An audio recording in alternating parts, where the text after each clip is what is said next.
Good morning mga kalus ko dyan, mga ka-idol. No? So, yung napapanood ko parati sa Facebook, yung mga apektado sa bagyo, masakit din sa kalooban namin at parang naiiyak din ako sa sobrang sakit na nawawalan ng pamilya dyan at mga anak. Walang pamilya na hindi ginusto yung bagyo at saka yung pagkawala nila. No? Apektado din yung Cebu. Mahirap bumangon yung Cebu at daming damage at iba pang mga lugar, no? Yung napapanood ko ngayon parang naiiyak ako at sobrang sakit din kahit sa palabas lang, kahit sa Facebook page na pinupost nyo, sobrang sakit din sa dibdib na ganun ang mangyari sa inyo. Hindi naman natin alam kung kailan tayo kukunin or kailan talaga matutunaw yung buong mundo ng Pilipinas. At kaya magdasal-dasal na tayo at marami tayong kasalanan.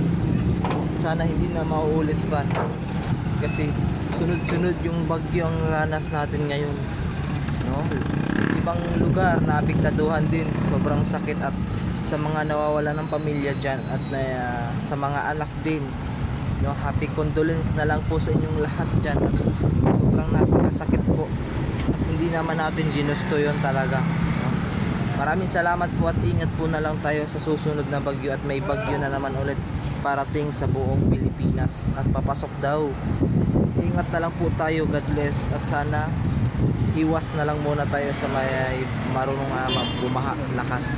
Thank you. Magandang umaga sa ating lahat.